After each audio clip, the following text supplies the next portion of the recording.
Nitekana umunezero nsubire ngusuhuze nkuhakaze bandanya kubana natwe ngaha kuri ino mboneshakure igushikiriza amakuru, inkuru kumwe n'ibiganiro bigezweho biriko biravugwa irya nino mu gihugu c'u Burundi ndetse no hakurya y'imbibe z'igihugu c'u Burundi mu yandi makungu. Ntunyemerere nkuhe ikaze, ndaguhaye mwiriwe cange mwaramutse bivanye n'aho udukurikira uherereye muri iri joro ry'umunsi wa gatatu w'igenekerezo rya 30 z'ukwezi k'umunani umwaka w'ibihumbi 2023. Wowe udukurikira uri mu gihugu c'u Burundi ntunyemerere nkuhe mwaramutse neza, ndetse naho udukurikira hakurya y'imbibe z'igihugu c'u Burundi nko mu gihugu kibanyi ca Kongo, mu gihugu kibanyi c'u Rwanda, mu gihugu kibanyi ca Uganda, mu gihugu kibanyi ca Kenya ndetse na Tanzania, mwese ndabakengurukiye cane nanabaha kaze.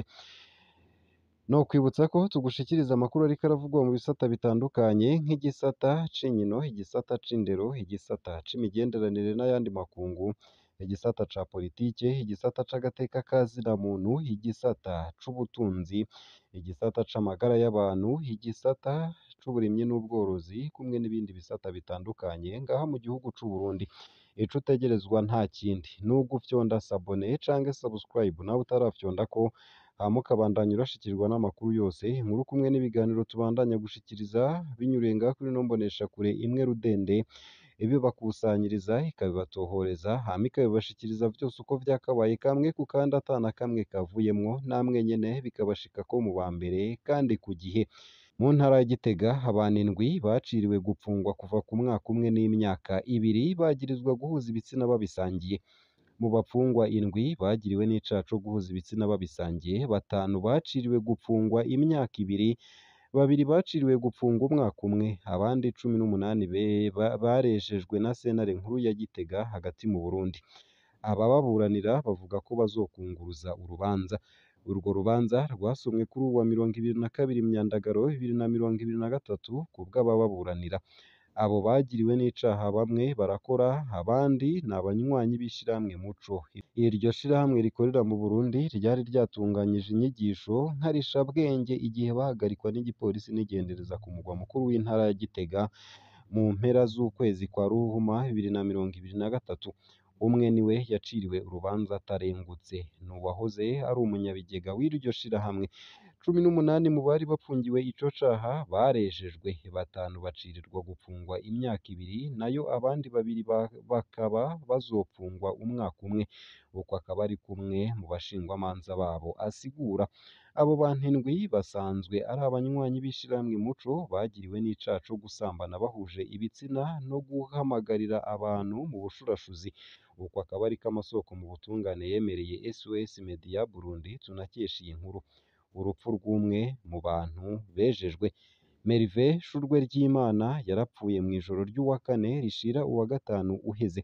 Yari amaze umwanya ariko haravurirwa ku bitaro by'akarere ka Gitega. Amasoko yegereye iyo dosiye yagiriza abajejwe ibohero na parake y'intara kumwanyira kurungikwa ku bitaro hakiri kare. Umuyobozi w'ibohero na parake baranse kumuha uruhusha rwo kuja kwivuza hakiri kare kandi yari agwaye igitigu. Babikoze umwanya wamaze kurengana, amagara yiwe yari yamaze gusinzikara. Uko akaba ariko ayo masoko yabwiye SOS Media Burundi dukesha iyi nkuru.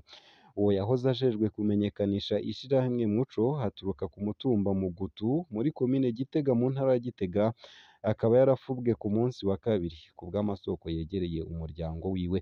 Umuyobozi mukuru ajejwe amabohero, umuvugizi w'umushikirizamanza kizigenza wa Repubulika n'uwurongoye ibohero rikuru rya Gitega ntitwabatoye kugira ngo bagire ico bashikiriza ku vyo bagirizwa. Ntibanishuye ubutumwa twabarungikiye kuri WhatsApp. Uko akaba ariko umumenyeshamakuru wa SOS Media Burundi nyine yanditse. Bane mu barengutse bari bidegemvya gushika kuri uwa mbere ku mugoroba.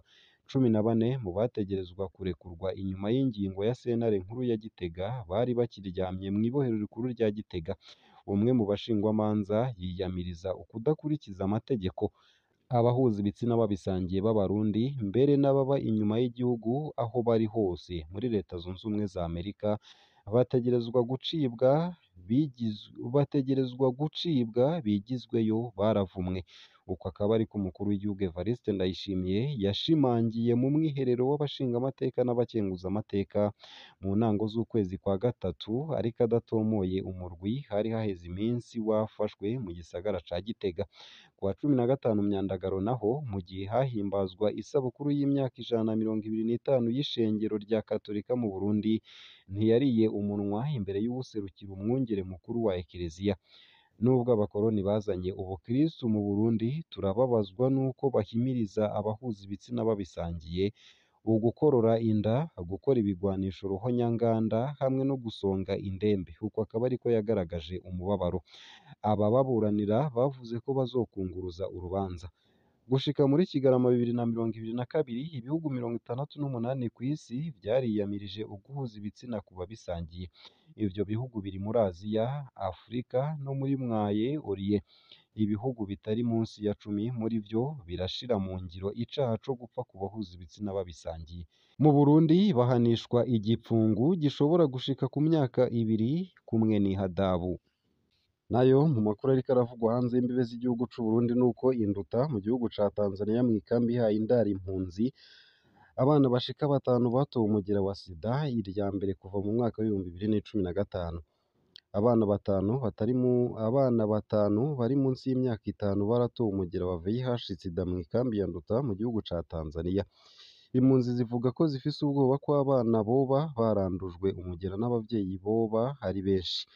Ubwa mbere vyatanguye kuba ibanga mu nyuma birakwiragizwa bitera amakenga baba mw'ikambi ya Nduta. Abakenyezi bagiye ku bitaro gucandagisha bisanzwe abana babo muri Médecins Sans Frontières, abandi nabo bari bagwaye bakenera amaraso. Ibipimo vyerekanye ko abana batari munsi ya 5 banduye umugera wa sida kandi bafise munsi y'imyaka 2. Uko akaba ariko isoko mu buvuzi rivuga. Ayandi masoko mu buvuzi akaba avuga ko hari bishasha kuva mu mwaka w'2015. Ni irya mbere kuva mu mwaka w'2015 hatorwa ibipimo nk'ivyo. Ni ukuri birababaje kandi ntibinatahuritse muri iyi minsi. Uko akaba ariko ayo masoko agaragaza umubabaro.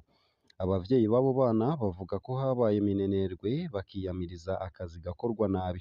Kuva mu mwaka w'2015 iki gisata c'amagara y'abantu catunganywa na Médecins Sans Frontières ku gipimo cose c'imbere y'uko umukenyezi yibaruka hategerezwa kubonwa nimba umukenyezi afise umugera wa VIH sida canke atawo afise. Basanze awugwaye umwana yaca akingirwa kandi agakurikiranwa ku mwanya kugira ngo avuke atabwandu na bumwe afise. Kumukurikirana vyarabandanya kugira ngo uwo mwana ntiyanduzwe mu gihe co konswa. Uko akaba ariko abakorerabushake basigura. Ibintu bisa n'ivyahindutse inyuma y'aho igisata c'amagara y'abantu kigiriye mu minwe ya Croix Rouge na IRS kuva mu mwaka w'2022. Ku bw'amasoko yacu mw'ikambi, ayo mashirahamwe mashasha araba igisata c'amagara y'abantu yagirizwa gukora nabi. Ivyo bipimo ku bakenyezi bibungenze ntibigikorwa canke bigakorwa nabi kuko abakozi bivugwa ko batabishoboye kandi bahembwa nabi. Hakaba hari n'ubukene bw'ibikoresho. Uko akaba ariko vyemezwa n'amasoko abizi neza habona ko icokorwa ari uko HCR, abo mu mashirahamwe afasha ndetse na leta ya Tanzania bofasha mu ntumbero yo gukingira impunzi. Ubu abo bana batowe uwo mugera bariko barakurikiranwa na Medical Team International MTI ikurikirana indwara zidakira. Impunzi zifise ubwoba ko bashobora kwanduzanya ku murindi munini. Nimba twatoye abana 5 banduye, ivyo bisigura ko abana bose bavutse ku bavyeyi bagendana umugera wa VIH sida banduye aha mw'ikambi muri iyi minsi iheze.